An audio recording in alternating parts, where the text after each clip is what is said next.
sebenarnya kurang tepat nanya mana dalilnya begitu untuk keterangan-keterangan yang sudah pasti ya.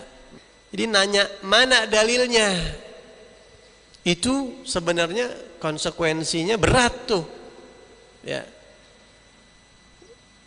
Dulu saya sering bahas itu, dulu Anda pernah bahas tuh. Dulu Anda bilang kalau ada orang nanya mana dalilnya,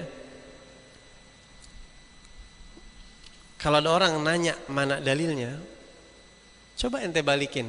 Ente tahu gak dalil itu apa? Ma huwa dalil? Coba tanya balik sama dia.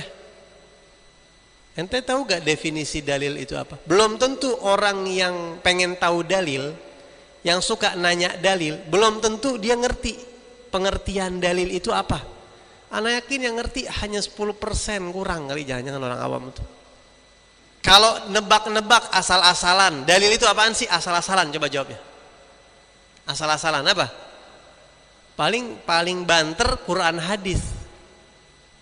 Ya, paling banter dalil itu firman Allah dan hadis Nabi Muhammad. Al-Quran dan hadis memang dalil, tapi dalil enggak cuma itu doang. Enggak cuma dua itu doang. Dalil itu luas pengertiannya. Kalau dalil harus ada Quran dan hadis, maaf. Kotoran ayam tuh najis enggak ada dalilnya. Itu kotoran ayam. Ya, kotoran ayam itu enggak ada ayat bahwa kotoran ayam itu, enggak ada ayat yang menjelaskan bahwa kotoran ayam najis. Juga enggak ada hadis.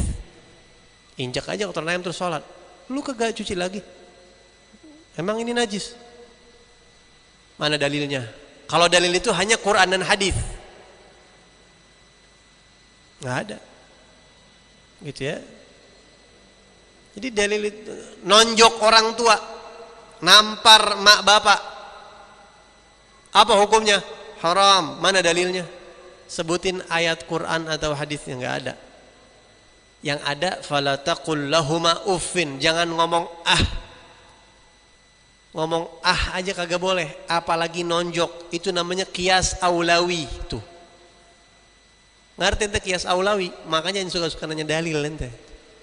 Qiyas aulawi aja kudu diterangin lagi ntar. Itu di dalam usulul fiqh. Pembahasannya ruwet, itu ruwet. Ruwet pembahasannya ya. Ana aja nggak nguasain itu ilmu itu. Ana nggak nguasain itu ilmu. Nah, jadi kalau orang nanya mana dalilnya, kadang-kadang udah kita kasih dalil, nih hadis, kebenaran yang dia tanya ada hadisnya, tuh hadisnya. Ntar tempo-tempo orang sekarang nih pakai nanya begini, sahih gak tuh beb hadisnya tuh. Ya, beberapa kali, Ana pernah waktu itu lagi di satu daerah ada. Ditanya, Habib apakah itu hadisnya sahih? Ana bilang, Ana tanya balik. Ente tahu gak hadis sahih itu syaratnya ada berapa? Coba sebutin. Kalau face to face nggak bisa jawab dia. Tapi kalau yang WhatsApp, ente tahu gak syarat hadis sahih? Dia googling bentar, dia copy paste. Ini beb, ya udah bagus kalau gitu, ente udah tahu. Ya. Syarat hadis sahih tahu gak ada berapa? Kagak. Mau ngapain nanya hadis sahih apa enggak? Sedangkan ente nggak tahu hadis sahih itu apa. Mau ngapain sahih apa kagak? Dalil aja dia belum tentu tahu. Terus dikasih hadis, hadisnya sahih apa kagak? Sahih itu syaratnya ada 5, dia belum tentu ngerti, belum tentu tahu. Oke, dia googling, dia copy paste. Ini beb. Yang pertama apa? Adalatul rawi. Yang kedua tamamud dhabt. Yang ketiga ittisalus sanad. Yang keempat al-khulu minasyudzudz. Yang kelima adamul illa al-qadihah. Ini ada 5 syaratnya hadis sahih. Ana ambil yang keempat deh contoh nih. Hadis sahih itu tidak boleh ada syudzudz di dalamnya. Nanti ngerti syudzudz apaan? Syadz, Anda tahu gak? Syudzudz itu mukhalafatu thiqah liman huwa awthaq minhu. Anda ngajarin santri aja itu setengah jam gak kelar. Santri aja memahaminya kudu konsentrasi. Nih begini, contohnya begini, ada 2 sanad begini, ini begini, begini. Nah terus orang awam enak banget nanya, mana dalilnya? Sahih apa kagak? Itu omongan nanti kagak gampang nanti. sok-sokan mana dalilnya, Anda bilang. Ya.